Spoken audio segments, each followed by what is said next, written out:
Hello, and welcome back to Misty Island for another behind the scenes episode. This is episode 2, and in the first episode, I showed you how I built this island and placed the lots, and also part of how I built the houses. And the first part was completely spoiler free, but this episode is not gonna be. So if you haven't seen the Let's Play series yet, I highly recommend that you check it out because it's a mystery series. And if you see this behind the scenes, you're gonna see everything that lies behind all the mysteries that are revealed. So yeah, check that out before if you haven't seen it. But otherwise, this episode is going to be about setting everything up in preparation for filming the first episode. So yeah, creating all the characters and setting up all the household and all of the things that's going to happen. So without further ado, let's move back in time, back to November 2024, and let's get started. So I started up Create a Family, and it was time to go with creating the Sims. And I actually didn't have any idea in my head like what they were going to look like. Up until this point, I had just been writing part of the script, if I can call it that, like part of my plans, down on a Word document, and I knew what characters I wanted. I didn't have, I hadn't planned out all of them at this point, but I knew that I needed to have, obviously, the main character. And I didn't know what his name was going to be or anything either. I actually went onto a web page where I could randomize like fantasy names, and I started randomizing out I think wizards names, and I ended up with Krudius Loneblight, and that was sort of what I just went with. And as you might have seen, I started up a new sim, and I just started to edit the one that was randomized for me into something that started to look like something that I could consider a wizard, I guess. And it just came to me in parts, like changing one piece of his facial features led to another, and eventually I just ended up here, as you see right now. Very rugged appearance, and at first I wanted him to have this long and unkept hairstyle, but once I switched him into the wizard's clothing, I noticed that the hair was poking out at the through the collar that he was gonna have. So I ended up changing it out to this shorter hairstyle that worked quite well, and the character was starting to come together, and I felt like something was missing, so this is where I also added in that iconic earring as well into his ear. And this was how Krudius came alive. A technique that I'm using when I am shaping the Sims' faces is that I am opening up the different parts of the face, like the eyes, the nose, the mouth, and so on.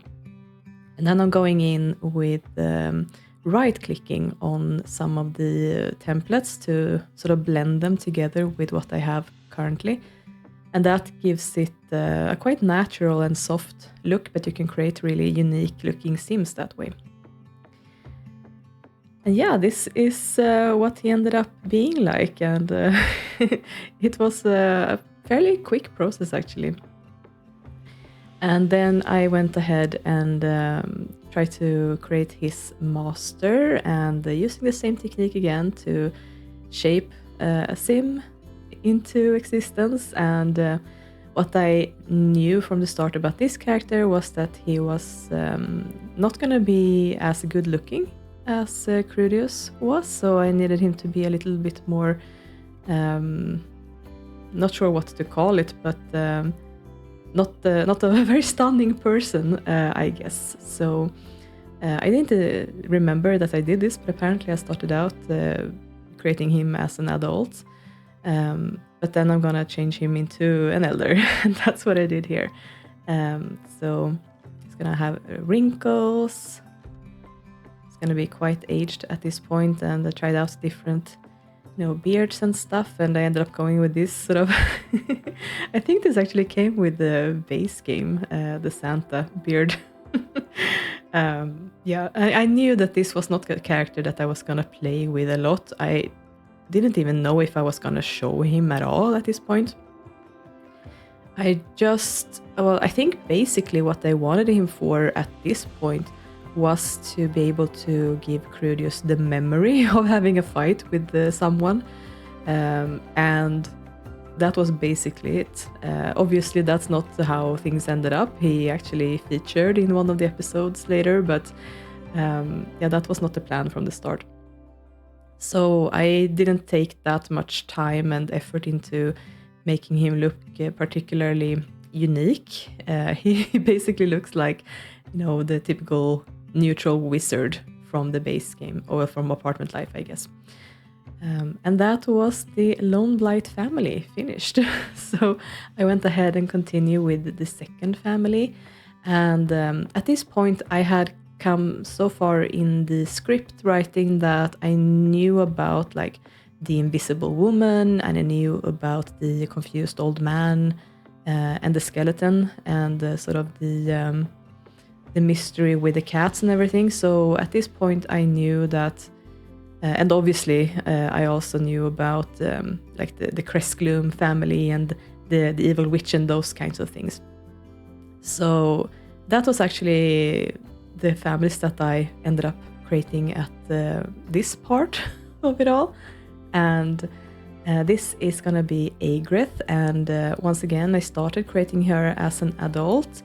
And well, for this one, the reason was mostly that I was gonna have her have children with another sim, so that their daughter could actually look like her and her husband. So that's why I made them adults first. So this is gonna be Walter, before he became a zombie, of course.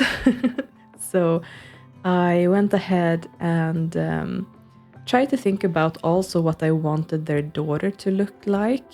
When I created Agrith, I wanted her to look really witchy, with like a pointed chin and a bit cruel looking, I guess. But then I knew that I didn't want her daughter to look that cruel. So the husband needed to be a bit more soft in appearance and gentle, and that actually also fitted well with his personality later. So here I'm just randomizing the appearance of children, and I figured out that I didn't like the eye colors apparently, so I went with brown eyes for Walter instead. And this is Anora. I don't think I even changed anything about her features actually. This is just what she ended up looking like, and I even kept the randomized hairstyle. It just suited her really well, so she came together quite organically, I guess we could say. And I just love that. She turned into Elsa with her formal wear. I never showed that in the series, but yeah, that was her formal wear. And yeah, I don't know why I even went through putting on different clothing for her, because I wasn't even gonna play with her. But I guess it was just, it felt wrong to not do it, I guess. So this is Anora done, and I could go ahead and make Agrith look the way that she's supposed to. This was the hairstyle that was randomized for her, and at first I thought I was gonna go with it, but then it didn't look evil enough for me. She needed to look more cruel. And then I also had the same struggle here as I had with Krudius, that the hairstyles that I was picking out was gonna cut through the collar. So I had to look for quite a while to find something that was actually gonna work, and then also look quite evil, and that's actually pretty difficult to find, to be honest. I don't think I have very many vicious looking hairstyles, if you can call it that. So it took me quite a while to find the right one. But when I did, it just screamed, this is the one. And at this point I actually hadn't downloaded any witches hats either, so I hadn't planned on adding that in either. So the appearance for both for her, I should say, was well, now that I know what it looks like with the witch's hat, I feel like something is missing, of course. But yeah, this was what she was supposed to look like from the start. And obviously she has the human skin right now. She's not green either, so she looks quite different for that reason as well. And again, I am adding in some other clothing here. Not that we're ever gonna see them, but they're there anyway. And now we're gonna see also what Walter looked like as a human. So it's a little melancholic, I guess, to see him like this, like the healthy, good man that he actually was before he was resurrected and yeah, had to live out that half-life. By the way, there were some of you who wanted to be able to download these Sims that I'm creating now, and also the ones that I will create later. And I have put them up for download, so if you're interested in downloading them and playing with them, you can find a link to the download page in the video description below.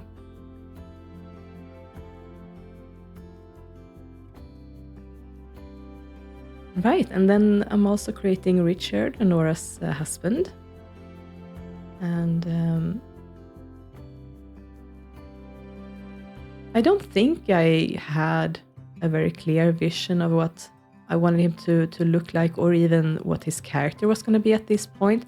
I knew that I wanted him to be like, look kind, I guess you could say, because he was going to be dead.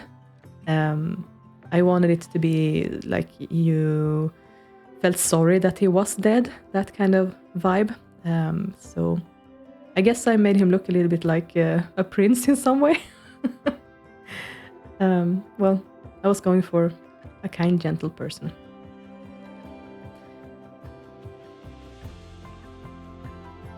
I think that he turned out looking quite generic, to be honest.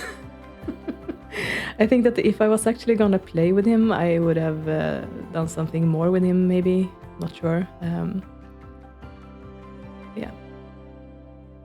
He's gonna create a great base for creating their daughter later as well.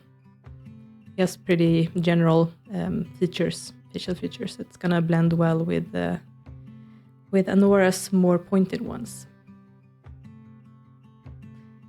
And of course, he needs to be attracted to blondes. But interestingly enough, I made him dislike witches. So, yeah. I hadn't consciously thought about like the full backstory of what was going to happen to them and why they were dead and all of that. I actually had very, very little planned out for that. So.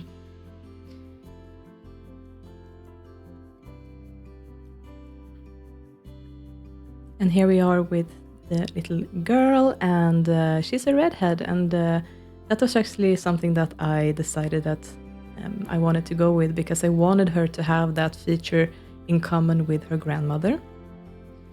So Aigret is the one who also had red hair, and I wanted it to be a little bit like Audrey and Aigret have some things in common. Like there are some similarities between them that Audrey has to sort of work through. Maybe not as a child, but I imagine that could be something that she's struggling with when she grows up. Like this evil grandmother that she has quite a lot of features in common with. And the hair color was one of those things that I felt was important. And that's the happy family before all the bad stuff. And then I went ahead and created Roger Seahand. And yeah, at this point, I don't think I had a lot planned out for him either, to be honest. I knew that I wanted it to be a skeleton character. And yeah, this is me trying out that skeleton custom content stuff, and oh, this is like the creepiest thing I have ever seen. Before I removed the eyes, like 2 eyes poking out of those black holes. Terrifying. But interestingly enough, this skeletal body that you can download is actually female. So the skeleton that's seen in the series is actually a woman, whereas obviously Roger is not. I guess that's just how this like Bonehilda character was created. And it was important for me to, since this is technically supposed to be the same person, that they have everything exactly the same, that I can make it. So like the personality points and the turns offs, the aspiration, everything needs to be exactly the same. And I found this like, what is it even called? This hat that's made for like a sea captain or something. And obviously that's needed for this character. And yeah, I've blended his features together. And I was trying to find some sort of like, you know, that old, like the old-fashioned style of a beard that's like going around your face, and that's used very often for sea captain characters. I'm not sure what it's called, but I was looking for something like that and I couldn't find it. So I simplified it a little bit. And at first I was thinking that maybe he should have this, you know, the outfit that goes with the hat, but it just became too comical, like. So I actually ended up finding a blue and white striped shirt to use instead. I was very happy about that. And I also took the time to make sure he had a presentable hairstyle in his other outfits as well. If we were ever gonna see him in those, I think we actually end up seeing him in his PJs at least. So turns out it was necessary this time anyway. Yeah, and there we have them, both of them together. And then I also sat down to create the Witdane family. And they were also planned out quite early, as I mentioned, with the invisible woman and yeah, the confused old man and so on. So this is me starting out with creating Eugene. And as you can see, I ended up trying to name him with just a question mark. Because my idea was that when I was gonna like play the series and no doubt accidentally hover my mouse over him, I wanted the text to just read question mark. But unfortunately that was not possible. The game wouldn't let me save a character with just a character as a name, unfortunately. So that's why I ended up scrambling the letters of his name instead. Like, not scrambling it, spelling it backwards. Because I was not allowed to do it this way, that I would have preferred. So this time, for some reason, I decided to style him as an elder before I created the children. I think maybe the styling is gonna keep anyway. We're gonna have to see. Don't remember what happened actually, it was a while ago now. Yeah, here you can see I wasn't allowed to save as the question mark, so yeah, I just named him Eugene at this point, and I'm gonna be changing that later. And then I went ahead with Norma, and my goal for this character was to make her like a warm and gentle, motherly character, I guess you could say. And I based her features off the sim that was just randomized for me, right-clicking on the different templates to soften her appearance a bit. And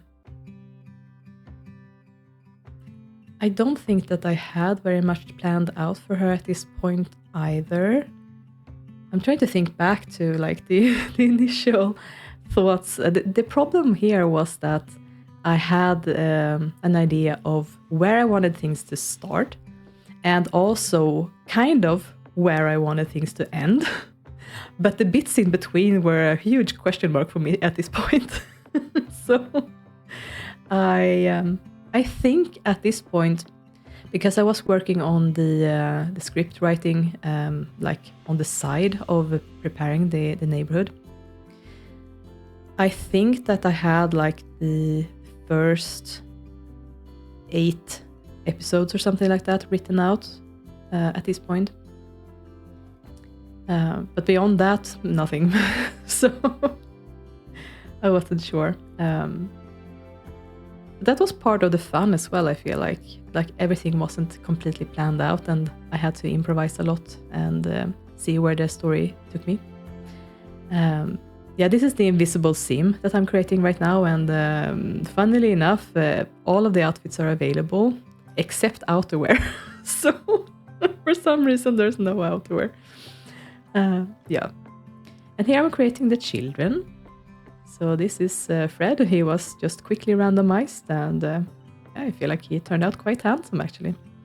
I didn't spend much time at all on clothing or anything like that at this point. I just wanted the kids to be there. I didn't know what I was planning to do with them or anything.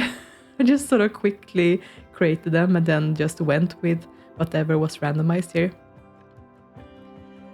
And yeah, I don't think even that I was completely sure that I was ever gonna use the children in the story either, because I don't think that I had completely decided on like what to do with the cats at this point. So yeah. And here we are. Yeah, I'm working on Bob Murtry, right? So he was also a character that I knew that I needed quite early. And well, I think the only reason why was that I knew that one of the clues that I wanted to add in for Krudius to find was a painting. And if I was going to have a painting, obviously I needed to have a painter, of course. So that was his role. That's why I created him so quickly. And I didn't really have much other plans for him at this point either. So he's gonna be a painter living on the island, and yeah.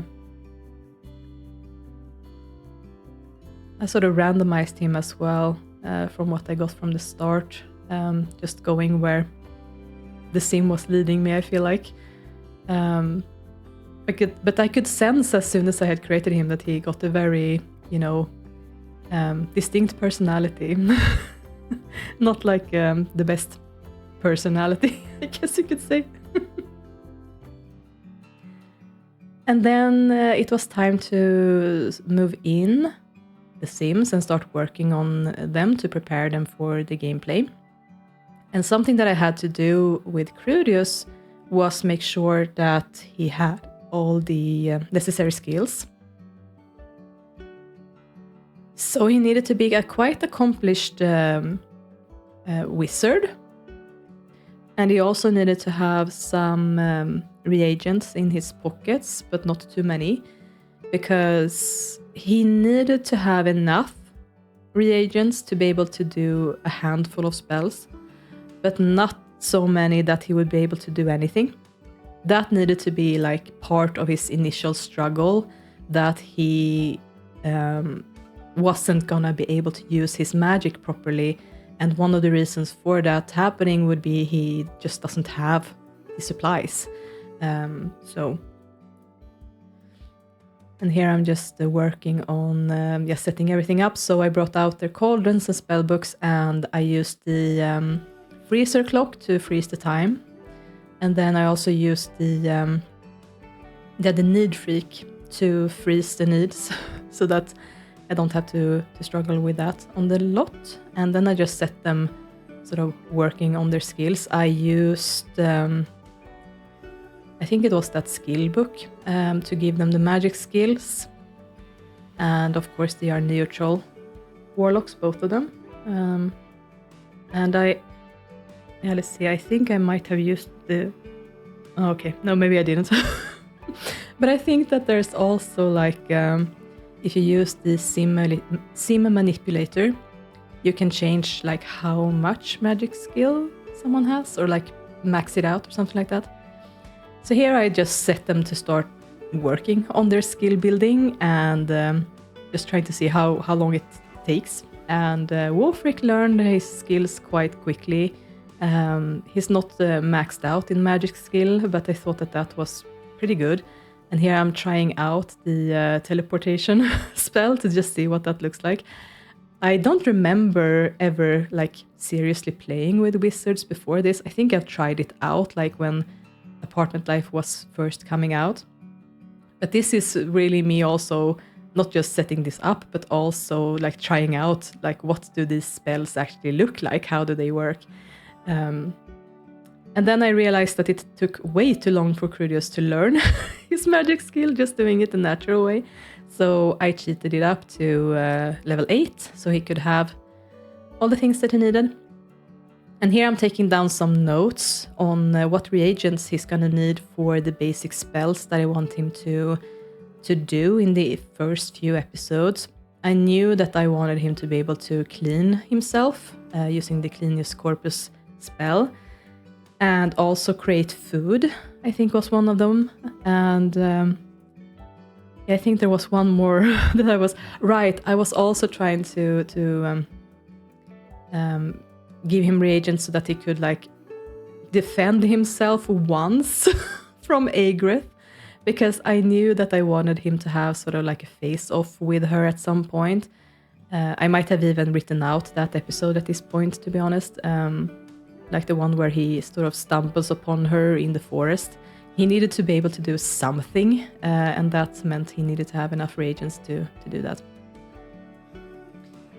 So I'm creating some here, and in preparation for this I also added in a mod. It looks like I haven't added it in yet at this point though.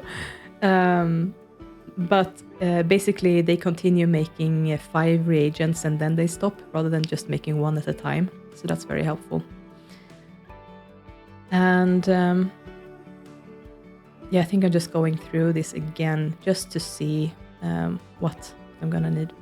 Oh, actually, it looks like he's just doing it so quickly, but he's actually creating several reagents at once, looks like.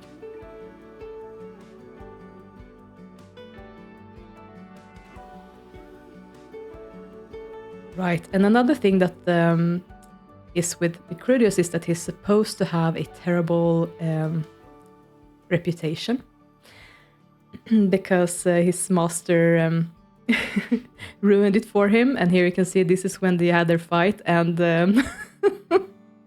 yeah, Krudius didn't win that one.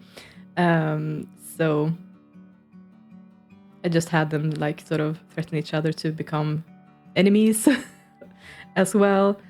And yeah, that was how Krudius actually lost the fight behind the scenes that he's gonna fume over in the upcoming episodes. He was so furious about this fight for such a long time, it's hilarious. Yeah, here I'm again trying out the teleportation stuff.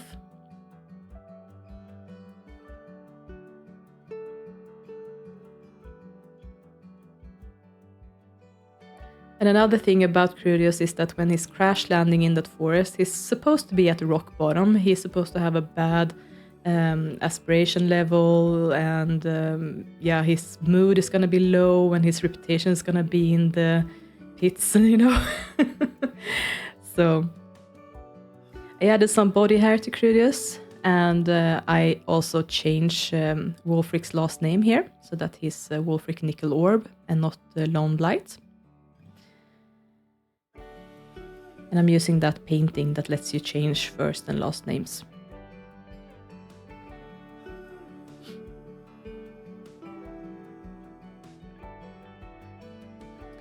And here I'm starting to attempt to write out the biography for Krudius. And I'm eventually gonna reach the character limit here. I had no idea that there was a character limit here, but here you can see that's where it ended. So that was when I just had to bring it all into a Word document instead and have it separately. So yeah, didn't work out quite as I had planned, but yeah. I think that might have been, well, it wasn't better because it would have been nice to have it like in-game. But yeah, anyway, it worked out anyway. So here we are at the lighthouse with both Roger and the skeleton. And yeah, I'm just sort of taking a moment to admire the views here with the seagulls and everything. It's such a nice sight to see this.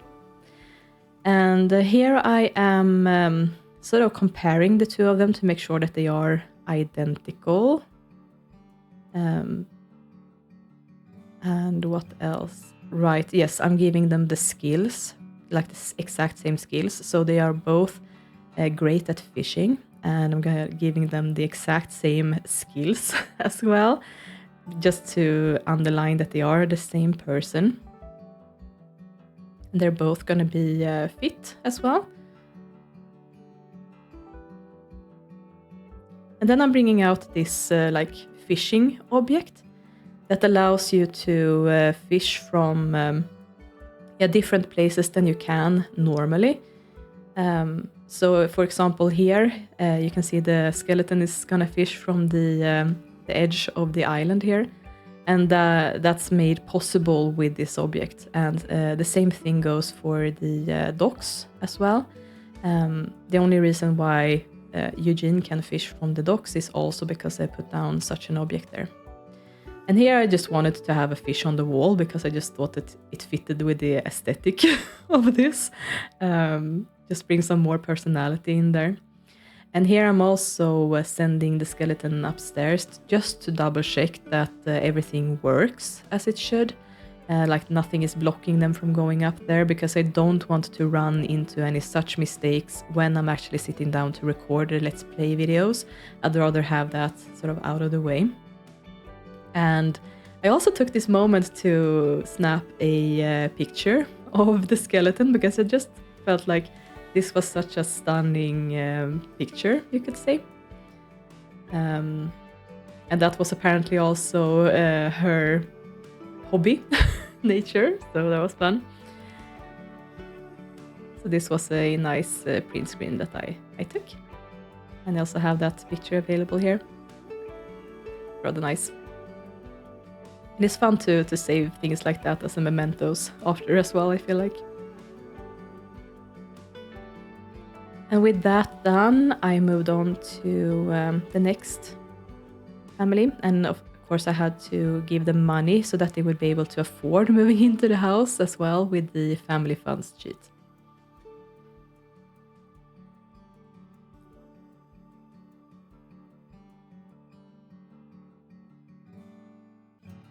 So the first thing that I'm doing when I'm entering lots, always, I don't normally capture this because, it's not really part of the gameplay, but I always sort of spin around a lot from different angles to get rid of the lag. So that's why you see me spin around the lots when I'm entering them here. And I went ahead and put down like a smoke, I think it's called low cloud and fog.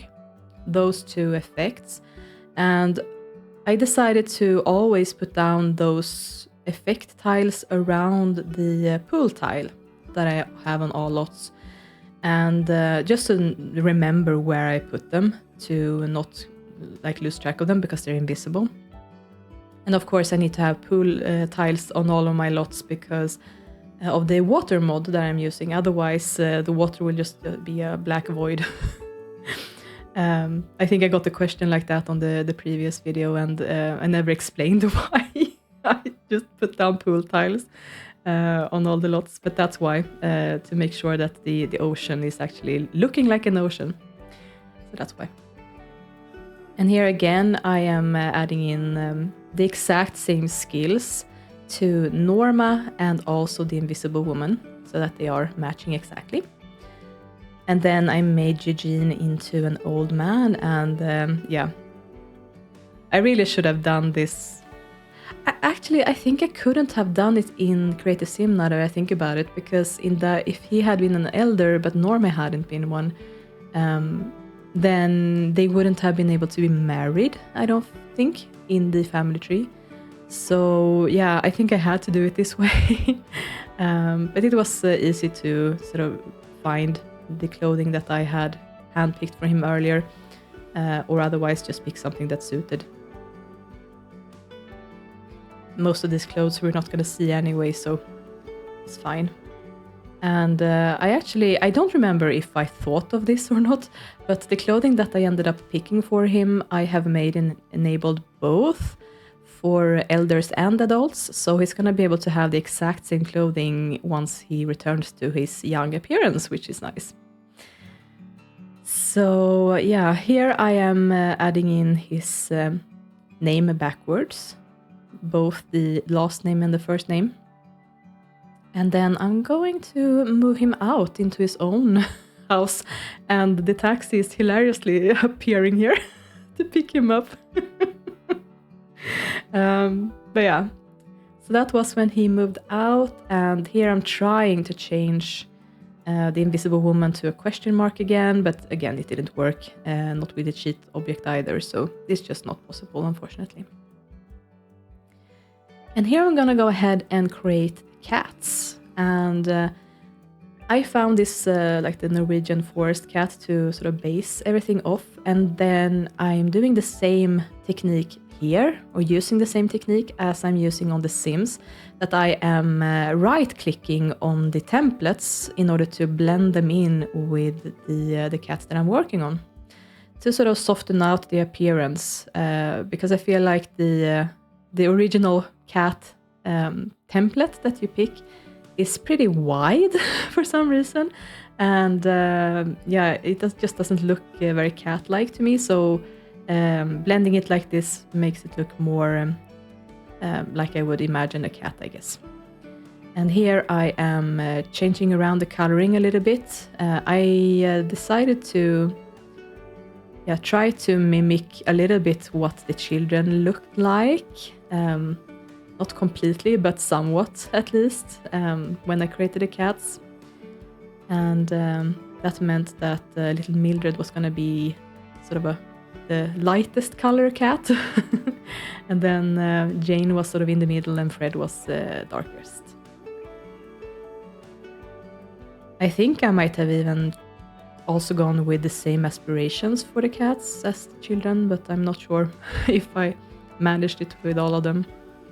I think I might have messed up the eye colors, actually. That was my plan, that I was gonna give them the same eye colors as cats as they had as children, but I don't think I actually managed that.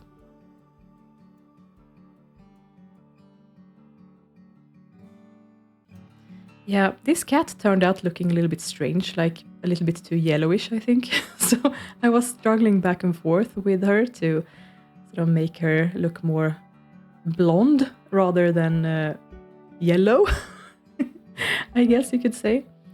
So yeah, I think this was quite nice. And even though the free will is turned off for the humans, the cats actually are not affected by that. They still have their own free will, so they're gonna run around and be up to mischief here.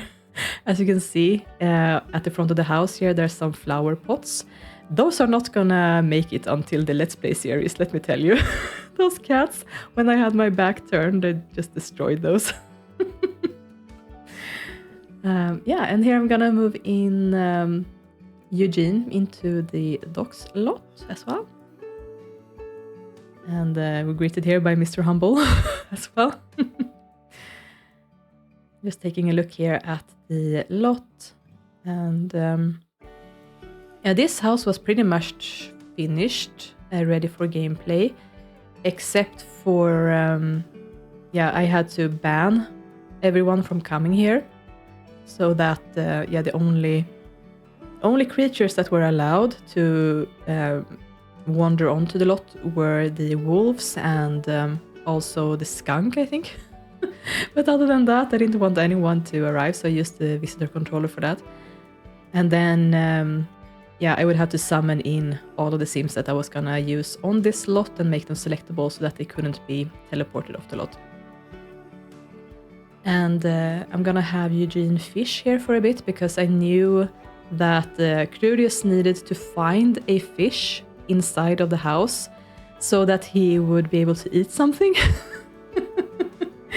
Yeah, part of the preparations that I'm doing here is to make sure that Krudius actually has food before he's able to conjure food with magic. I wasn't sure at this point how long it was going to be before he actually had access to a cauldron. But I knew that he wouldn't be able to do that until he was able to create new reagents. So that's why. And I set it to summer so that it wouldn't matter what day it was when I was playing with the lots. It would always be summer until I changed it. So I just changed the entire neighborhood to summer. And then it was time to move in the Crestgloom family and set things up here. So quite a lot of dramatic stuff is gonna take place soon. And again, I'm taking out like the necessary stuff here. Visitor control, sim blender, the need freak, sim manipulator, Monique's computer as well in this case. Because of course Anora needs to write books before she dies as well. So I'm gonna set that up, but at first I need to change both Agreth's and Walter's last names to Morndream instead of Crestgloom, as was Anora's name at first as well.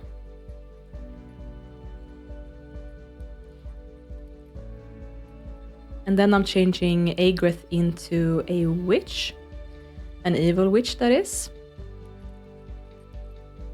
And this is when she got her green skin, and I hadn't exactly been prepared for that. For some reason, I had forgotten that that would happen. And at first, I wasn't sure what I thought about it. This is actually also a mod that I've added in, like witches' brooms, so that they are able to, like, they are only able to fly if they actually have one in their inventory. So that's a mod that you can add in. So it wasn't until I had sort of seen Agreth with the green skin that I consciously thought about, ooh, am I gonna keep this or am I gonna get a mod to get rid of that? And I actually ended up liking it, so yeah, I kept it.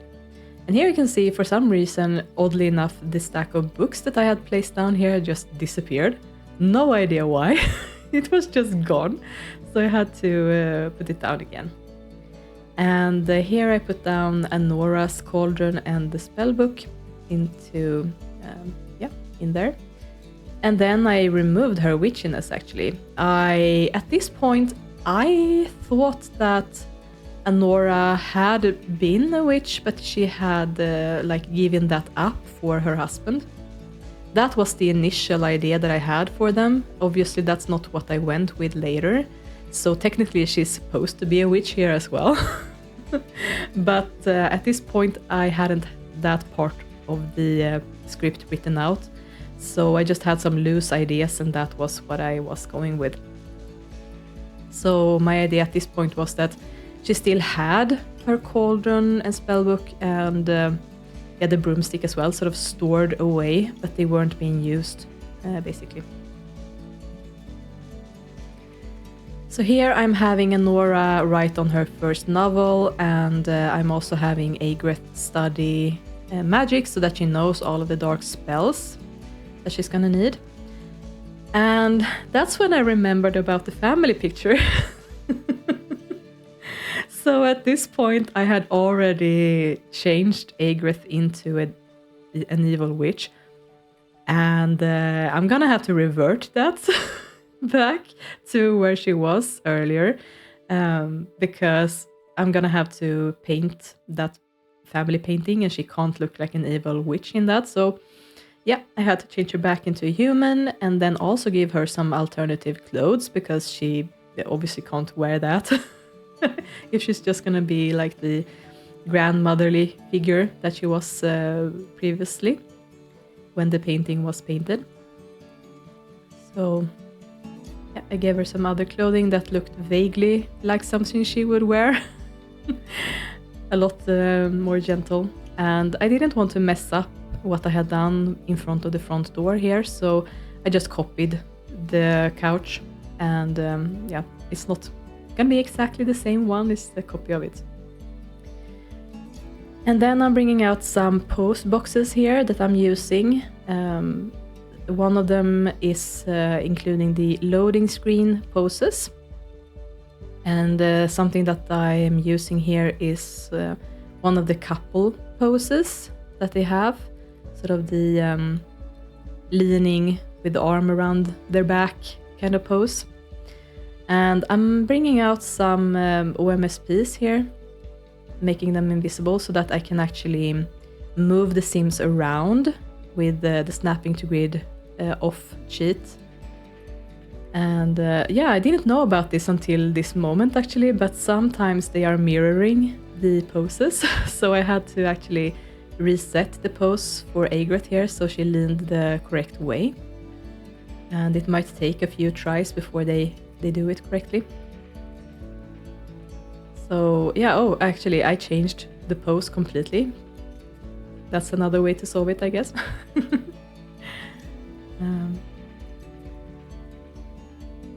And something that happens with this particular post box is also that the Sims are automatically sort of turning and smiling at the camera.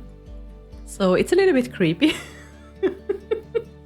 Especially when you're moving around a lot and you can see, like in the corner of your eye, your Sims are turning to look at you in slow motion. Very creepy. And it's especially creepy because it's Aigret, you know? But anyway. And I knew then that I wanted the couple, Richard and Anora, to be seated on the couch. And then, of course, little Audrey was gonna sit in their lap. And yeah, not as a child, but as a toddler, because this is supposed to be a while ago. Just that Bob has been very bad about finishing the painting. So, of course, I had to age Audrey down into a toddler as well, so I used the Sim Blender for that. And this hairstyle seemed a little bit too long for her, I felt like. So I just changed it to one that's a bit shorter for the picture. And I added some clothing that I felt like she would have worn as a toddler.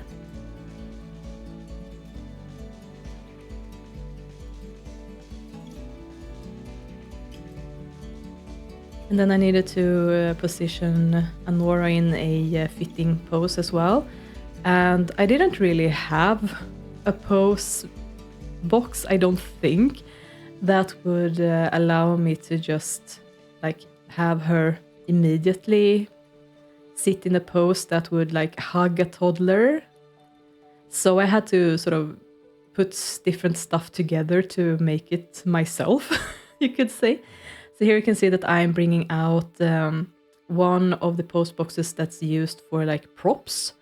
And when they have props, they are carrying the props in different positions. So I find that blending that with some other stuff like the arm post box here, for example, and of course the nudge box as well, can create quite detailed poses.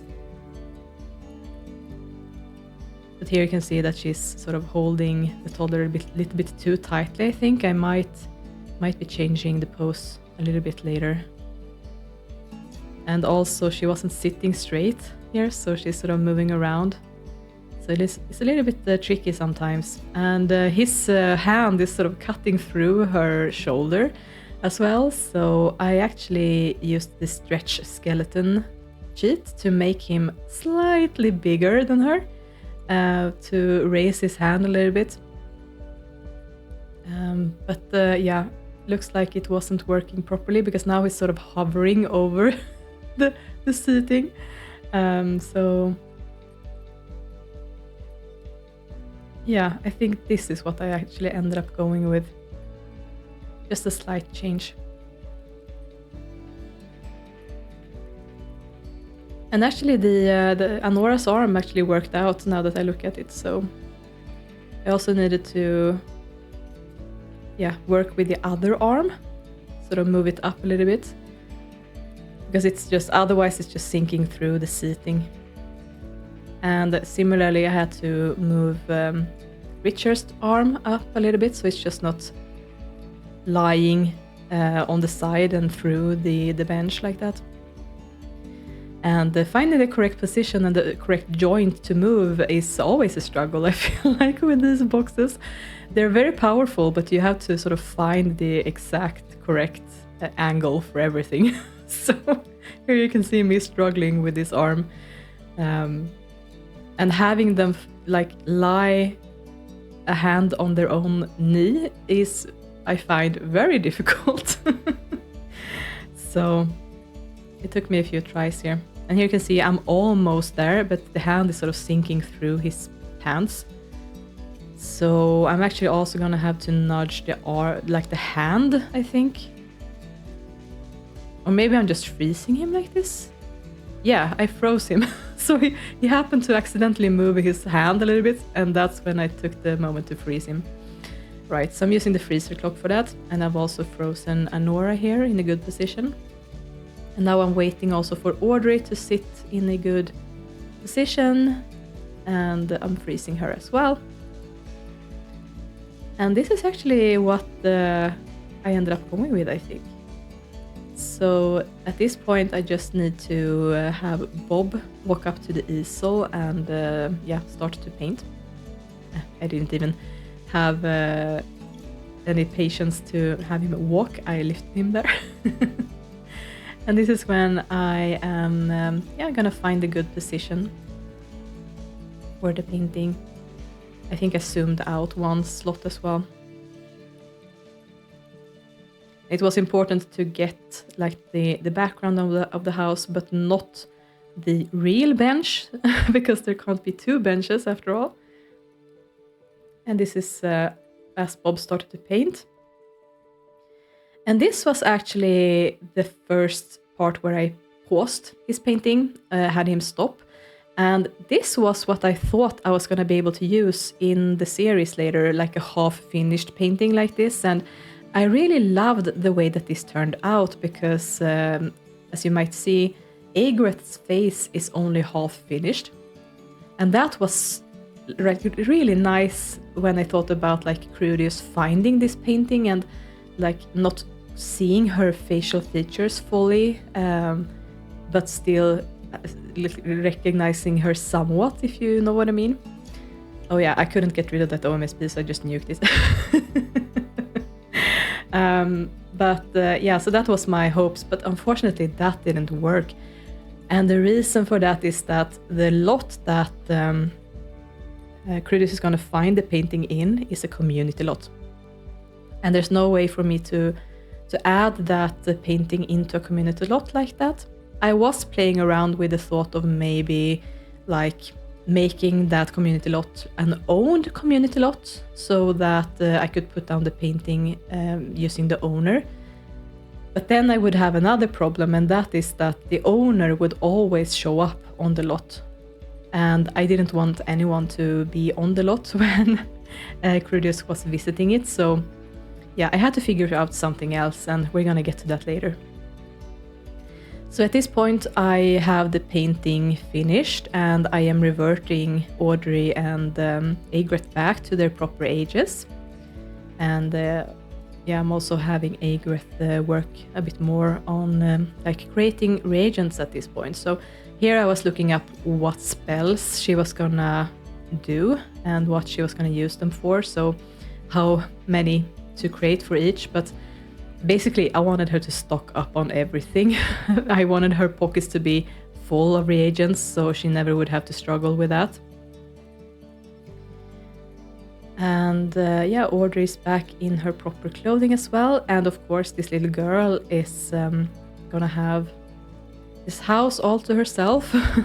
And I wanted her to sort of be up in her bedroom basically, so I just sent her upstairs to play with the dollhouse, while Anora was working on her novels and Aigreth on her reagents.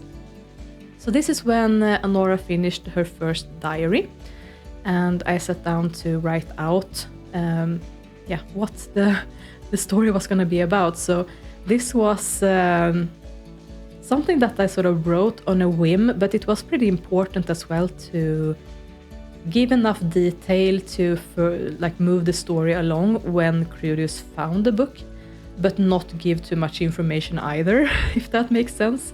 So yeah, I wrote it quite generally, but I also wanted it to give some sort of clue of what was going on.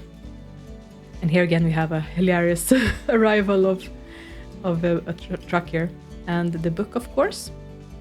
And yeah, we could just walk through all of that. It was pretty funny. So I'm placing down the book here together with the other books so that Krudius can find it later. And here Anora has finished the second book, so again I am writing this out, just keeping in mind that this is going to be a bit later in the story for him to find it and sort of give a little bit of the clue. At this point I didn't know in like how quickly in relation to the other books they were going to find the book. So I just tried to give little hints about some plot lines. Plot lines that I hadn't even planned out fully, mind you. So this was all kept very theoretical, I guess you could say, at this point. So here I just got a sneaking suspicion that I had spelled something wrong, but in the end I actually hadn't, so thankfully she didn't have to rewrite anything. But yeah, that was why I took a second look at the book. That was. And then the second book has arrived, and yeah, I need to add this into the bookshelf, so I just had Audrey walk downstairs to stock it away into the bookshelf so that Krudius can find it later. And this is also when I decided to try out the secret door here, just to make sure that everything works as it should. As I mentioned earlier, I didn't want to have any surprises later, so it's better to try things out before recording the videos, because otherwise I will have surprises as I'm recording, and that's always such a struggle to try to troubleshoot while I'm recording. And here you can see I figured out that when I built this, I did not build it that well, because now the bookshelf is blocking the way up. And at this point I just didn't have time or energy to change this to something else, because I don't even know what I would have done to change this, to be honest, because I had built it in such a way. Maybe, now that I think about it, I could have scooted the staircase backwards one tile so that it intruded a little bit more into the kitchen. Maybe that would have worked. But yeah, I didn't have like the mental capacity at this point to work that through, so I just sort of made it work, and I sort of kept that information at the back of my head, like this is something that I'm gonna have to think about when I'm recording the videos later. I'm adding in some skills here, and the third and final diary is also finished here. And this is of course supposed to be after Anora has married, so she has a new name here. And this was gonna be the book that the Krudius found last. My first idea was that Audrey was gonna keep this book on herself, like in her inventory, and only when Krudius had earned her trust would she give it to him. That was the idea at first, but obviously that's not what ended up happening. But yeah, that was my initial idea for it. And here I am also adding in the biographies, and this is what's gonna be visible on the tombstones as well, both for Richard and for Anora. And that is because of a mod that I downloaded for this purpose by Lazy Duchess. So it had to be something that was quite short and sweet, but also provided some clues for the viewers. And then, I don't know if this wasn't really necessary, but I added in some skill points for Richard as well, and for Anora. I guess I was bonding with them a little bit at this point. I really shouldn't, because I knew that they were just gonna be dead. And of course Walter also needed to have just some skill points.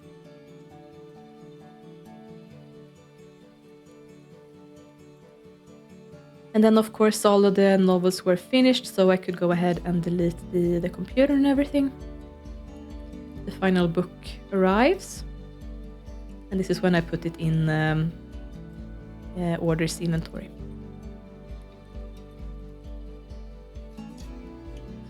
And Agreth has also finished up with her reagents, and yeah, I think that was a duplicated cauldron and spellbook, so I just deleted them. I didn't need them anymore.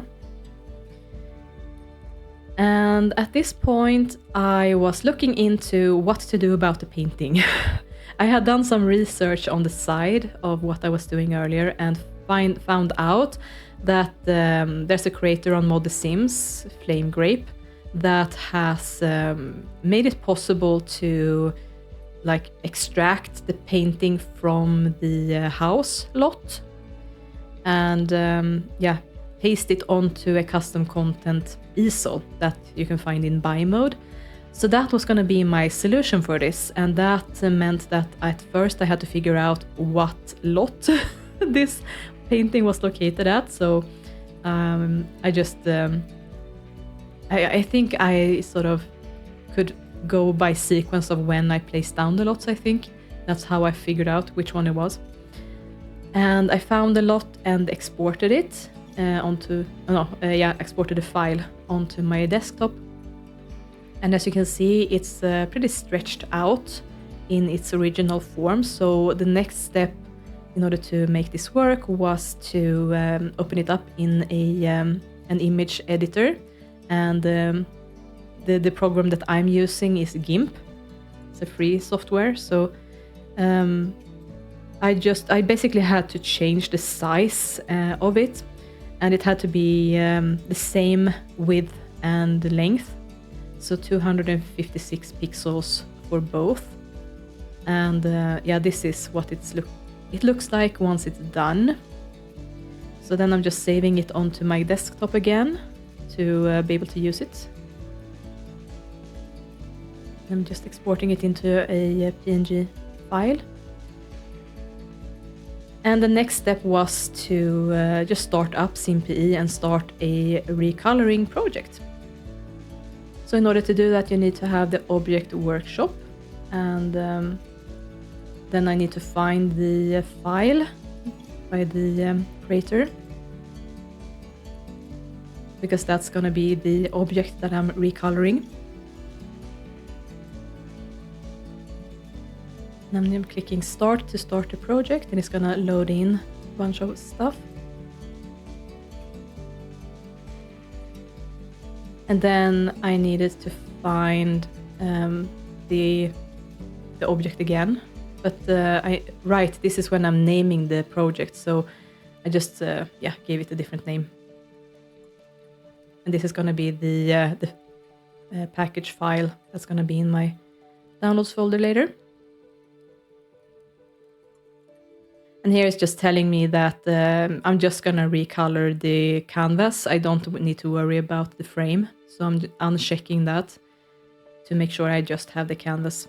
So basically what you're doing is that you're importing the picture on top of that and updating for all sizes. And the guide said to just save it and commit and save it. And that was supposed to be it. So I'm actually bringing it into the game to try it out now.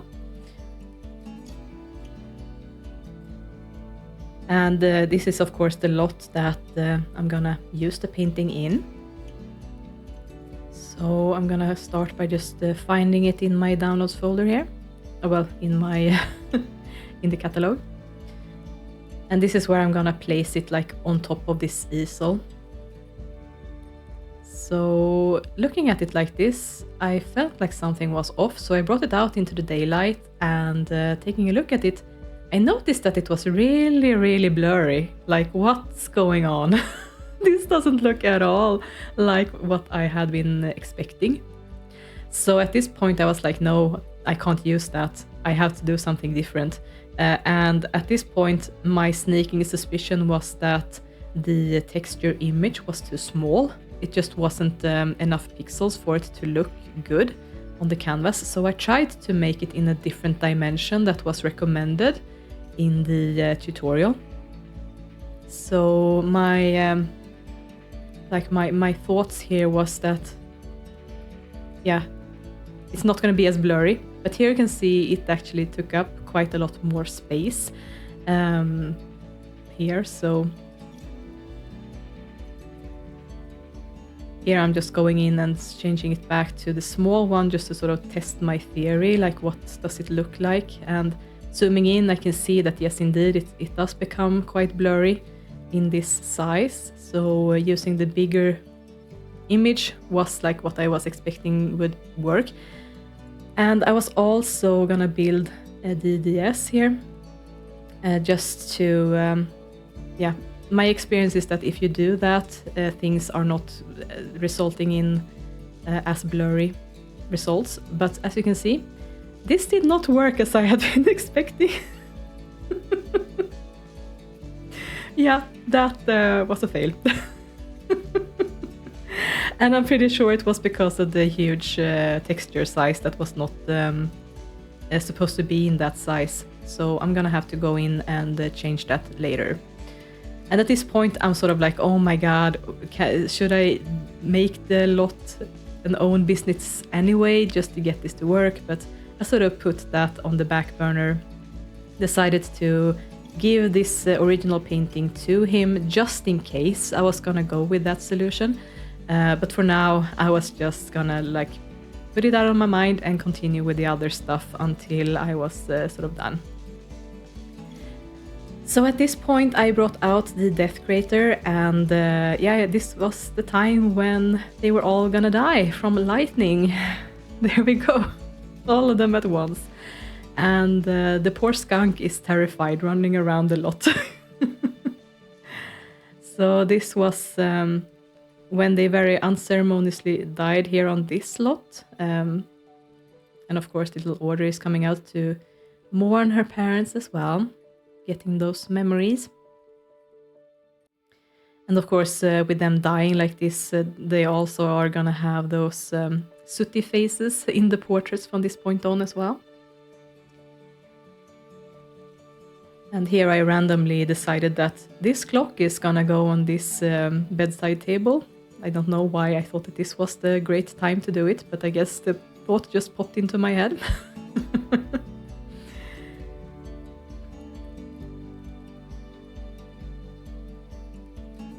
And then of course these tombstones are not gonna stay on this slot either, they're gonna be moved later. And then just the newspaper guy casually arriving, just happily waving in this situation.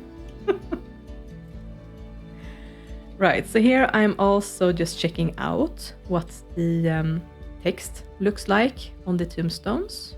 Very nice. And then, yeah, I think at first I was just sort of taking a look at what lots I had to pick from. I guess I hadn't decided which one to use at this point, but it was gonna have to end up being the sea lot that Krudius is walking to in the first episode. I think I was considering using the same lot as the pit at first, where he arrives, but no, I ended up going with the edge of the sea. And then it was time to create the zombie, and of course with Agrith being a very evil witch, she was able to just cast the curse on his tombstone. And the skunk is still absolutely terrified. And unfortunately her spell failed. This was also before I had gotten a mod to speed up how quickly they are casting spells. So that's why this was also going on for a ridiculously long time. But here I'm just taking a second look at like what are the requirements, making sure that she has everything she needs. And yeah, sure enough, it was just a fluke. She just failed the spell. So I'm trying it one more time. And it's actually taking such a long time to cast the spell that I have time to come up with other stuff that I want to do. So one thing that I wanted to do here was take another snapshot. And I'm doing that by just clicking the print screen button on my keyboard and then pasting it into a paint document. That's what you saw me do there. And here we have the zombie, all resurrected and stinky. So I ended up giving him a bath because I didn't want him to be all sooty and burnt up. Even though he's not supposed to be that fresh, you know. He should at least be somewhat presentable. And yeah, that was also prepared then. So here I'm just taking a quick look at the different spells that Agrath has access to.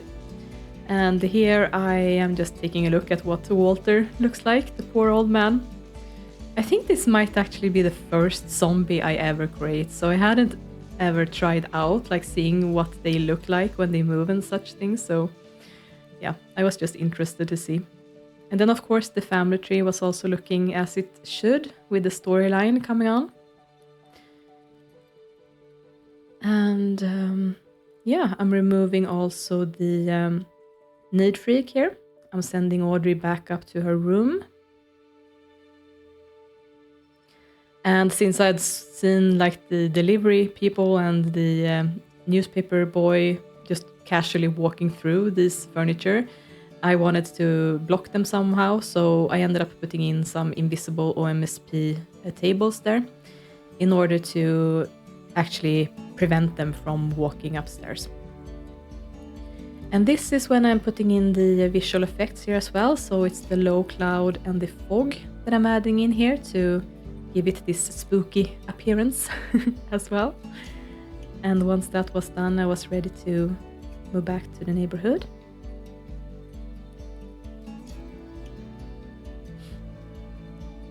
And here I am thinking that it's pretty empty in the middle of the island, so I'm adding in some more fog effects here to make it more, yeah.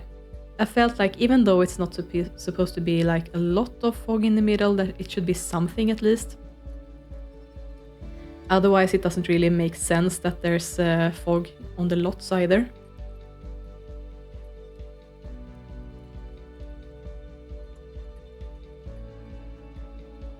And then I'm moving into the pit lot to take a look at the effects that I have put down to make sure that everything is in place. And yeah, I've added in both the low cloud and the fog here, and also something called black death smoke.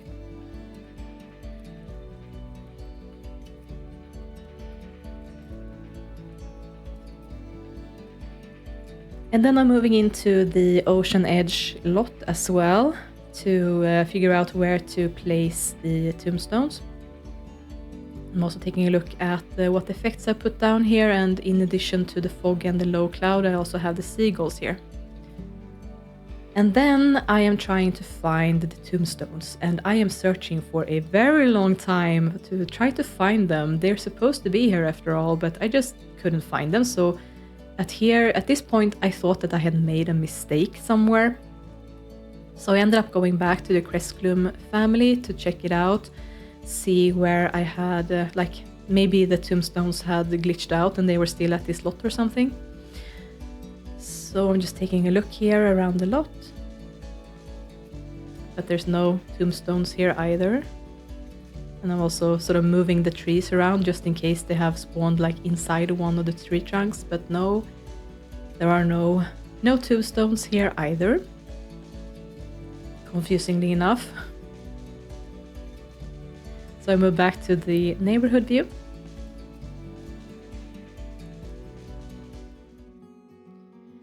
And then I decided to move on to the next step of this. And it was in part gonna be to move the characters to this lot that were not supposed to be living in the other houses. So Agrath and Walter had to move into this house instead. Normally you wouldn't be able to do this because if you have a child living alone, the social worker is going to come for that child. But I'm using one of Boiling Oil's mods that allows you to leave both children and like kittens and puppies without supervision. It basically disables the social worker, you could say. So that's why I'm able to do stunts like this. To have a child live alone, all Pippi Longstocking style.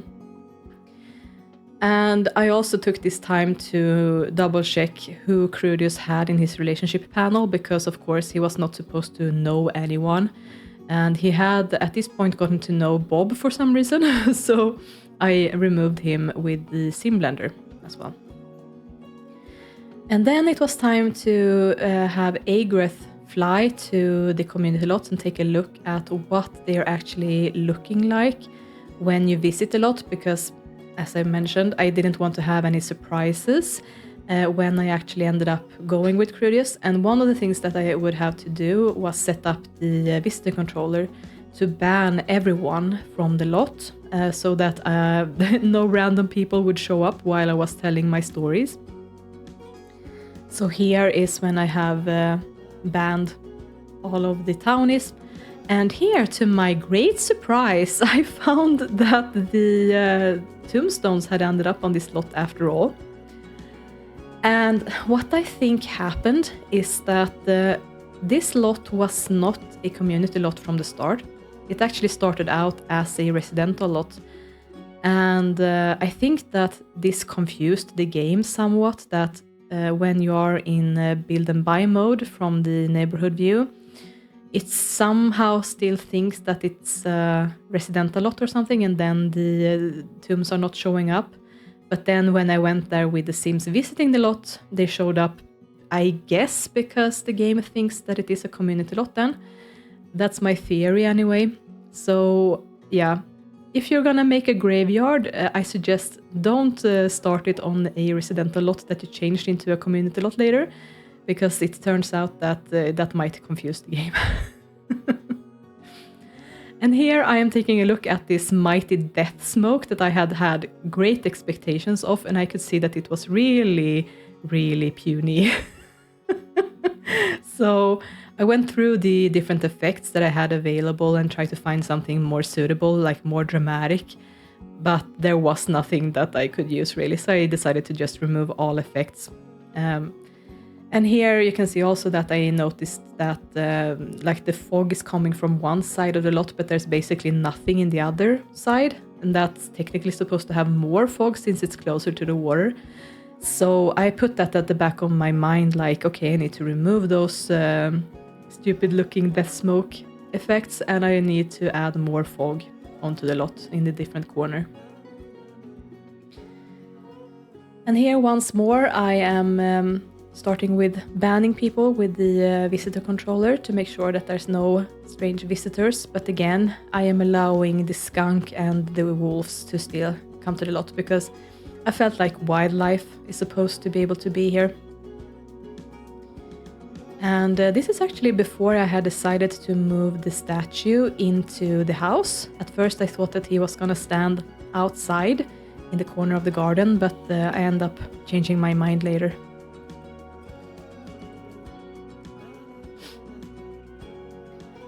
And then I'm back here in this lot and I'm moving back to the neighborhood again. And then I know what to do about this lot.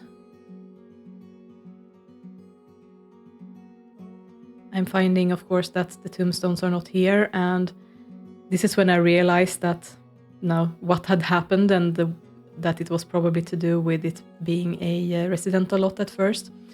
So there's really nothing I can do about that. I decided that like every time that I travel here with my Sims, I'm gonna have to go into build and buy mode to just move the tombstones to where I want them.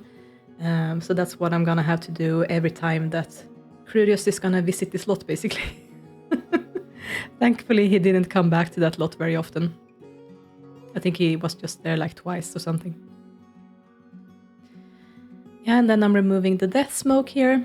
It's a bit tricky to find them because they're, of course, invisible.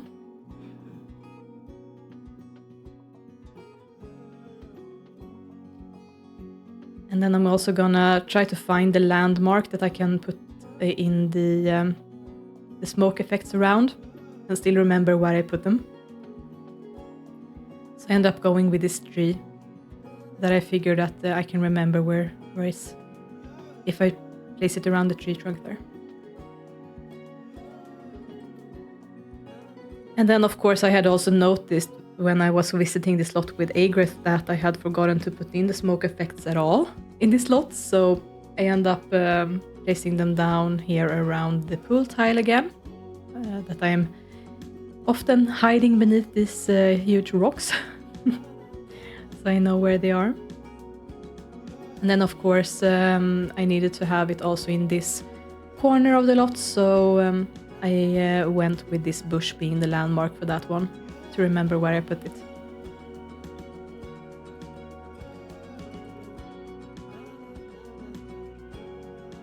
And then it was time to move back to the Witdane family, because there were still some stuff to prepare here for this family.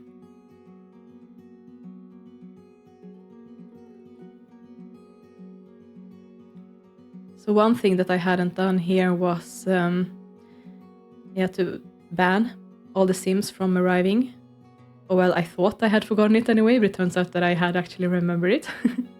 But something that I had to do in this lot was actually put up this garden, so that Krudius would be able to find food and have easy access to that at the start of his journey. And of course, this was going to be something that Krudius would consider his home on this island, where he had sort of taken residence, and having a reliable food source here was going to be important. And then I had both Norma and the Invisible Woman work together on the gardening, because of course they have the same skills. So they're both gold level gardeners. And of course I'm using the freezer clock here again. I ended up putting in freezer clocks in these houses because I was going to use a different technique than I normally do when I was recording these videos. Rather than slowing down the time with Merola's time control clock, I was going to freeze the time when I needed to and then let the time run normally otherwise. So that's another sort of technique that I was going to use for the storytelling in this one.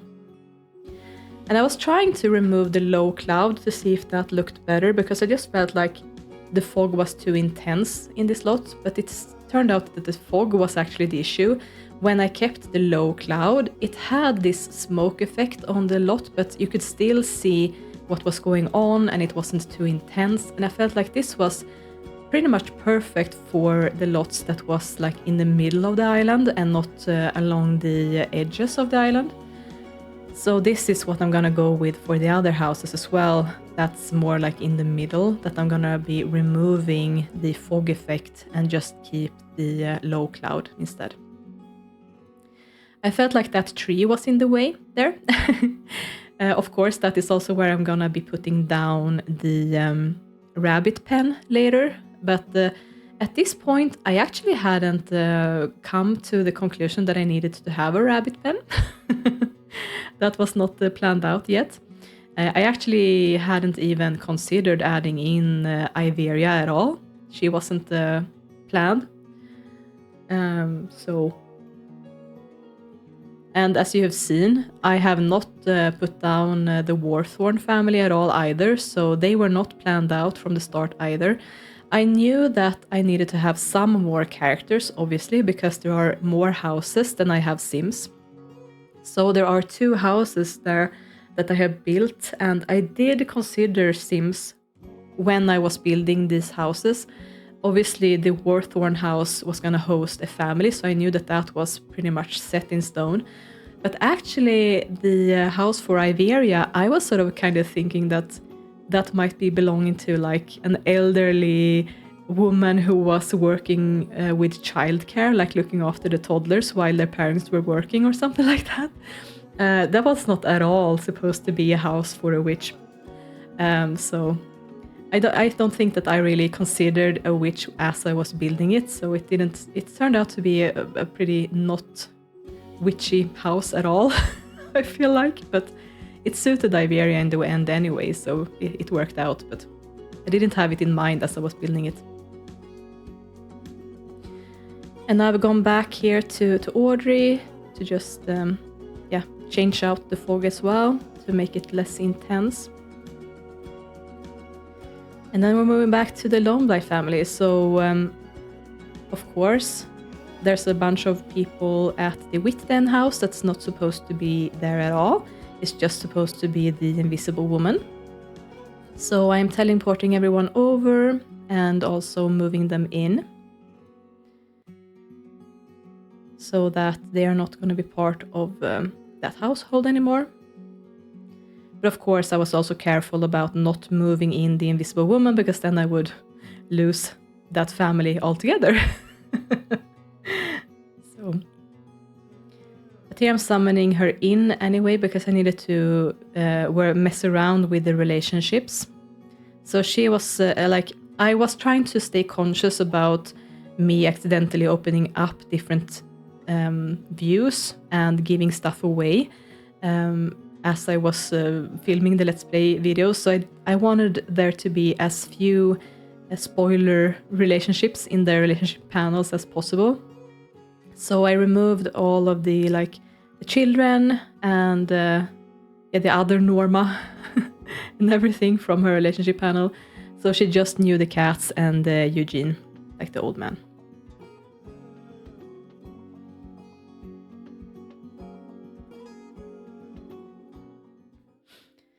And then we're going back to the Witdane family. That's just going to be one person's household now.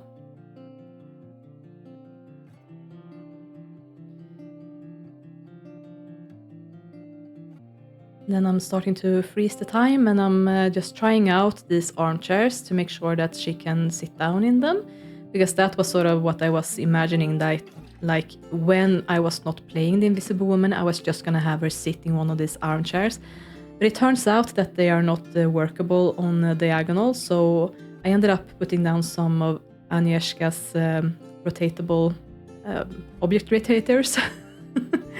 And not because I wanted to rotate them on a specific angle, but because I've noticed that if you're having trouble using an object on the diagonal, if you place them on one of those floor objects, then the Sims are going to be able to use them anyway.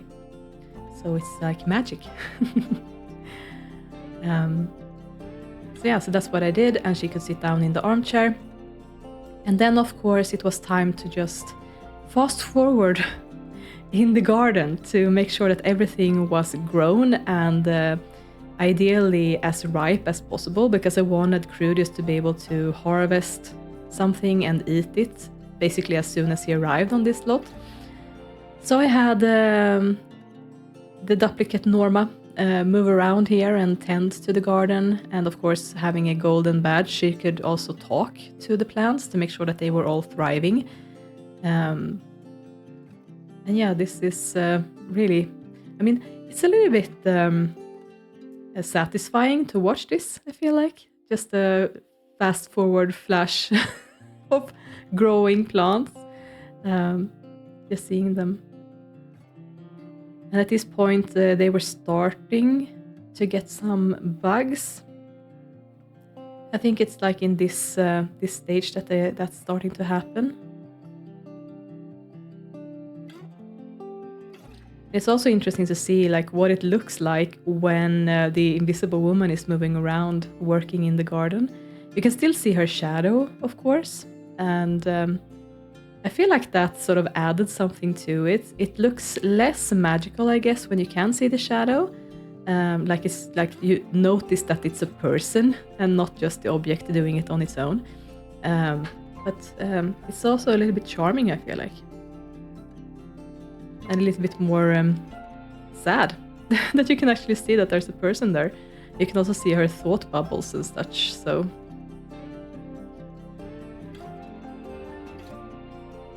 Yeah, the garden is really coming along here. It's not quite ready yet.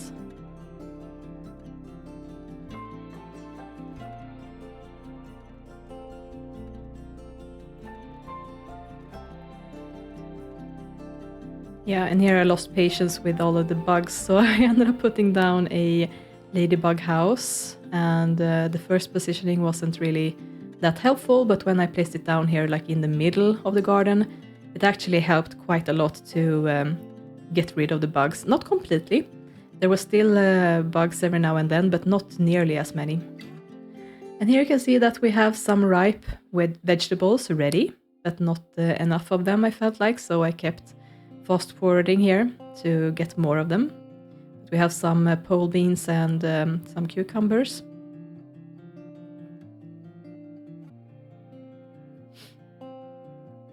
This is actually quite interesting because I had never consciously been aware that the different like the different vegetables in the garden were growing at different paces. But apparently the cucumbers and the pole beans are the fastest, and then the tomatoes and the strawberries are sort of ripe at the same time as well. But then the aubergines, like the eggplants, and the peppers are the slowest apparently. So that's also interesting to know. And this was the point when I felt like this is good enough.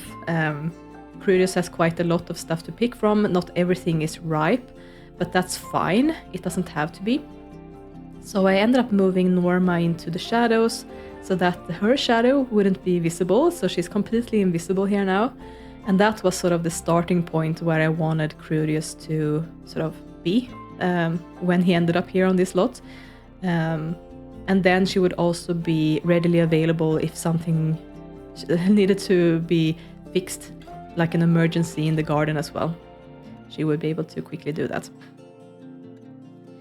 And then I'm back here with Audrey again, just taking a look out across the island and just taking everything in. It's so nice that even though this like is in the opposite corner of the island, you can still see the lighthouse. It's so nice. And this is when I have downloaded the mod to have that broomstick. Oh no, maybe I actually already had it, but I realized that I wanted there to be a broomstick here, so that Krudius would be able to find it. That was one of the things that would be limiting for him at the start of the story, that he would have to walk everywhere. But things would improve a little bit for him after he found certain objects, such as the cauldron and spellbook, of course, but also the broomstick. So up until finding that, he would not be as mobile on the island. So that was also important to place down here in this house.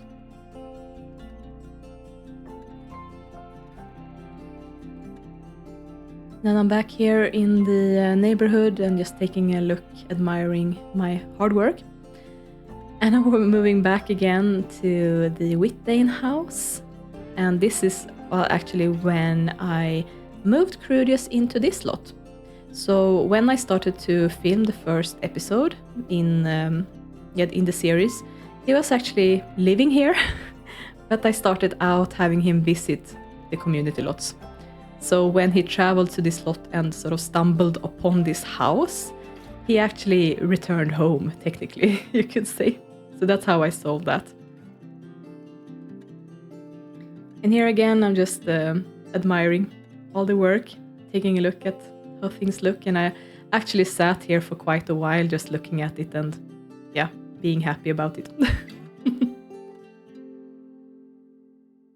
And here I am moving back to make another attempt at fixing the painting, because obviously the way that I solved it was not gonna work.